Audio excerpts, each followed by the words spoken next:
and he leads the Open Air Localization Program internationally and is Vice Chair of HL7 New Zealand. Koray is a medical doctor, and he also has a PhD in information systems, Basil Foley would say. So you're two doctors then. Another ancient reference there. And he's a fellow of the Australasian College of Health Informatics. So Koray's title has changed a few times as I've tried to find ever droll words. So SNOMED is bound to model. A clinical terminology by itself does not make an electronic health record, not even one as rich and extensible as SNOMED CT. We require an information model with well-defined... You haven't read this, have you? I'm going to stop there. Koray's going to speak about whatever he likes. I've got complete trust in what he's going to say. Koray will look at a variety of issues in relation to both closed and open EHRs. Okay. Take it away, Koray. All right. So I'm keeping my own time. No offense. Thank you very much, guys. Thanks for coming to this great event. Does it seem to decrease? No. I'm very well aware that I'm the last kind of physical person between you and the drinks, and I feel the same way. So I'll try to make it simple and easy. But be warned that I teach this stuff at the university like a whole semester. And even parts of it usually takes a day or so. So this is just going to be like a 50,000 feet flight over the topic. And I must say, and I will emphasize this at the very end as well, this is an informative talk rather than in any kind of requirement for you guys to do any kind of health information exchange based on using FHIR or using SNOMED. There is some really, big science and research going in the background for many years that is concerned with the field of information models. Yeah, so I believe Elster has taken my bio from a former kind of maybe HISO website. So since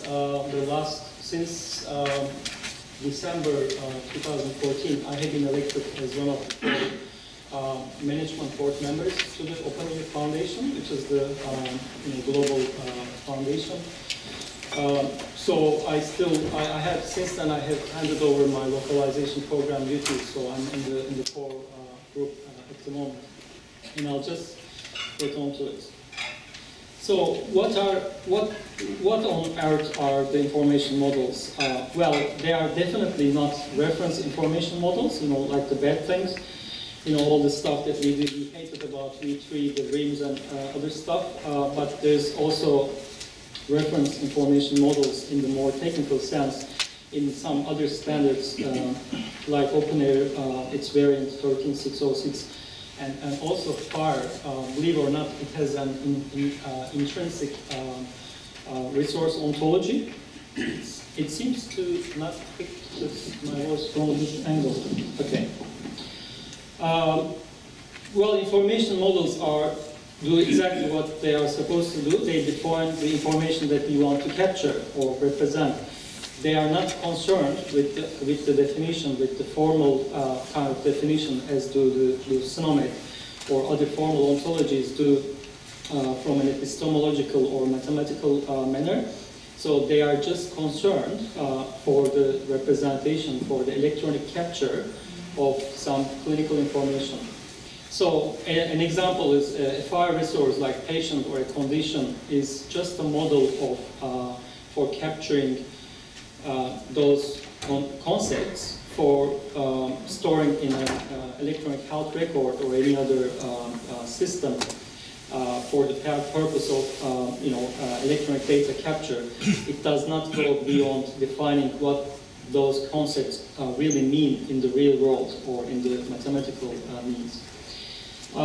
Information models work together well with terminologies. They actually delegate those formal kind of semantics, the meaning type, to terminology, like SNOMED, but also other ontologies and terminologies as well. You can find them in many forms and many formats, spreadsheets, good old data dictionaries, mind maps, UML, if you use them to represent information, XSDs or any other schema languages, archetypes in the open air world, V3 and FHIR, and even programming languages, you can build information models using them. So some examples are first FHIR, it's the resources, their extensions and profiles. These are models of information, just a different naming. Archetypes in the open air world, they are information models. Detailed clinical models, it's more fancy and kind of accepted in the European context. And clinical element models didn't like the way the Europeans and the open air called, so they wanted to call it CEM, clinical element models in the US mainly. And I'll talk about that this thing. So my colleagues have mentioned about individual forms where you actually search terms, you select hierarchies and you enter some clinical concepts. But we all know that developing real clinical systems at the point of care, we use lots of forms. Indeed, a typical BHP struggles with thousands of these access databases, and we all know that they may have some forms. So, what really this means is that you need to create a model of this form formally. And if you can also attach terminology to some of these data elements, you actually not only capture structured data, but also encode it on the fly. So this is really one of the smart ways of using information models in systems development. You can also leverage that in health information exchange, but this stuff is mostly for developing real point-of-care systems. So I've actually done the study, so that screenshot was from a system I have been developing since 1995 from an anatomical pathology software. It's open source, and I've done this in 2001, and there wasn't any archetypes or CDA or any other thing. I just used an ASTM kind of XML-based schema language, but it had an intrinsic kind of automated SNOMED encoding system. So tooling really does matter if you want to make use of terminology. You need to provide smart ways to the clinicians. So where in the interoperability stack do the information models really lie? If you look from bottom up, it's a bit kind of awkward. Sorry, I should have probably put it in a different order, but starting from the lower levels, like the technical data, we have terminology standards and we have content standards as we defined. There is a bit of confusion around the terminology that we use in FHIR, in kind of open air world, in SNOMED world, and I'm hoping that it will converge over time. We call it content to speak, at the broadest sense, but this is where the HL7 FHIRs and open airs and DICOM has also a structured reporting standard, which is a fully fledged information model standard. And we have purpose-specific health information exchange standards as well, which include that process site, which David was telling about. So that's where information models sit. So Michael mentioned about some really clever and kind of mathematical ways of creating some structured clinical expressions.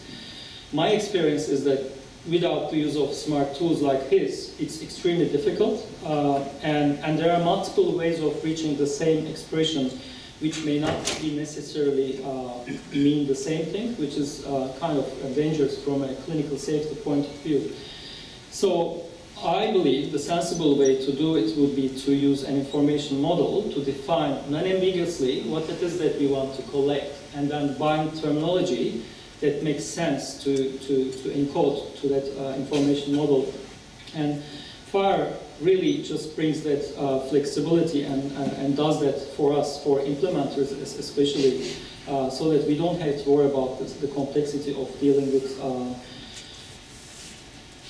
with encoding. And each FHIR resource, as you will see on the website, on the specification, will have terminology bindings, which means that some of its data elements are linked to one or more different terminology systems, some of which could be SNOMED CT as seen here. So I have only one slide about open air. I'm I'm aware that this is not my show today, so I'm respectful for that. I just want you to be aware that the information modeling community has been going on for some 20 plus years, and it's a fully fledged big part of health informatics research and science. And it's a really software engineering paradigm and a computer science kind of methodology and a toolkit. And what's really different is that it does lots of innovative ways of modeling in the background that really makes things a lot easier for clinicians and modelers, but not necessarily the implementers. So I think FHIR is great that it makes the easy way. I believe it was the term David used, and I really agree with that. And it's my passion and my kind of election motto, if you like, during open-air elections and also during the HL7 vice chair elections was, I said I want to bring these two communities, two standards groups together, because they are doing really very related stuff, and it will be really silly to reinvent the wheel over and over again. And we should really be getting rid of these silos and egos and all these powers, if you like. And so I'm just really trying to facilitate that. And if you wonder, yes, we were once in the Gartner hype cycle in early 2000s. And I would say we are now quite a mature community, steadily growing, and we have a huge implementation, reference implementations, national programs underpinned by it. But we see FHIR as our kind of HIE implementation pathway, one of the most important ones. So we fully support. So another sensible way, with the same token, to approach, putting terminology to work and getting structured, high-quality data, is, going with other sorts of models. This is just a web-based tool. It's a fully fledged kind of domain knowledge governance tool, which shows different formats, creates mind maps on the fly for hundreds and hundreds of resources as a result of hundreds of expert clinicians and other experts working worldwide to create these models. It has full provenance and versioning behind these models. These models roughly correspond to FHIR resources or some profiles. It's just they are differently structured. It's Web 2 style. We have very kind of social way of going about modeling and reviewing and refining. There's lots of different tooling available as well as web-based tools. What is really cool about the open-air modeling process is we use the same editorial process as do the scientific journals do. It's the peer review, and we do it online without actual meetings. We just bring experts from around the world, and we run this using this tool, and we come up with these recommendations, and then we finally publish them. So it's all free and available on the web. So information models and terminology, in the broadest sense, there is overlap, and that overlap has been recognized, and there is a boundary problem. And the way to solve this overlap is actually a science by itself, and it's called terminology binding. So I think this is coming from HPSTO itself. A terminology binding is a formally expressible connection between information model representation and terminology representation of clinical statements recorded in the EHR. So it's really connecting the two different aspects of the same story, if you like. There are two kinds of bindings that one may want to employ. One is, as we have seen, Michael has done and has shown, you may want to explicitly define what a certain data item means for various reasons, mainly being patient safety and kind of analytics and etc. But also, and more commonly, and everyone probably showed an example, that you may want to bind some of those data elements to some value sets so that everyone kind of uses information consistently across the sector. So HPSTO is actually developing a new syntax, a new language, if you like, to support this terminology bindings to information models, to FHIR, to OpenAir, to others, to proprietary systems through this terminology service. It's not a query language, it's really like a formal mathematical kind of set language that you can actually define sets based on these hierarchies and those relationships. So for example, in this case, you can fetch a subset of allergens or allergy events which are caused by either medicines or any other substance, and you can bind this dynamically to your information model, so you may not even think about the value set at the time of your information system design, and you can leave it to your implementation time and for different users. There's tooling to support that. This is for the kind of linking of the meaning to the data item. This screenshot is actually from a real project that Nikki is undertaking, is delivering to the New Zealand health and disability sector. This is the New Zealand cardiac registry called as NZXQI. Enigma is our vendor partner who is delivering the solution. So we pretty much, so this isn't based on any information model standard, but we took their data dictionaries and we converted them by reusing existing models and kind of resources and those things. Not FHIR, but using open-air models. And we came up with this all-encompassing profiles, if you like. We call them templates. You can use them to spawn automatically FHIR profiles, if you like, in the future, and also do lots of smart things around data management, like metadata management. This is one of my last slides. So there's a whole world of research that's going on, and things have been kind of converging under this initiative, which is led by Stan Huff, who actually was leading from HL7 side the fresh look and the FHIR profiling challenge himself. So what this is a multi-stakeholder initiative, including HL7 and OpenAir and many others, to develop a single formalism to express a single kind of curated list of these models, from which then you can get either FHIR profiles or other sorts of models. This is very ambitious, and I'm not entirely sure that this will go ahead.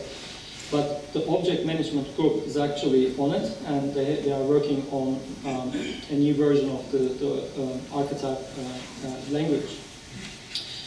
So the conclusions are, they are really key to put terminology to work in real systems, and I think I made a couple examples and points there.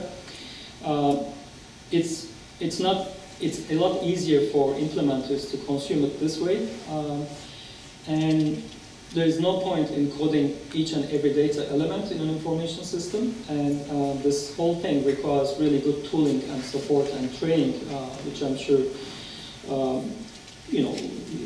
we will be provided with. What I would like to leave you with is that from the point of implementers, which I believe the main focus of this audience is implementation, because you're in an HL7 seminar, is that you don't really need to be concerned too much about the intricacies of SNOMED with its mathematical basis and etc. Really having well-thought, well-designed, localized FHIR profiles will probably be enough for us to get going. And I wholeheartedly support this initiative led by the Ministry and HL7 New Zealand. And this is my last slide. So that's me actually pulling a human-propelled submarine. I have been in the US. This is my other job is at the Bioengineering Institute. We build stuff, very cool stuff like this. There's actually some sensors in the wetsuit of that diary that's providing some data, and we are kind of linking it with health records. That's the health informatics part, but I'm the diver pulling this because that thing broke down. And actually, in a way, something we need to pull terminology into the implementation space, and FHIR is a great vehicle. And I think underwater we should lit FHIR. Thank you.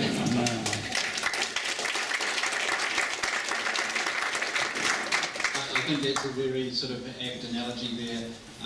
Look, I would encourage people here, because I know that you know, Koray and David are leading stuff which, you know, is at the forefront of thinking around the world. And David, for instance, has invested a lot in, you know, actually delivering FHIR. FHIR wouldn't be the same without David, and open air without Koray. So I'm just going to encourage people here that to think about connecting more actively with these efforts, and particularly the SNOMED one. It's possible, I don't know whether Mike was still on the line, the speaker's off so we can't hear whether he is or not. You know, Michael will be perfectly open to people contacting him if they want to get connected at a technical level. If you just want to get connected to our national programs around, oh, right, yeah, cool. If you just want to connect with developing content ref sets for referrals, for allergies, sensitivities, those things, it's perfectly possible. If you want to develop some software that demonstrates the kind of things that John Fountain talked about, you know, those user interfaces that make it a seamless, frictionless experience for the clinician in a busy environment, you can do that, and you can be at the front of things. So there are reputations to be made here. Our last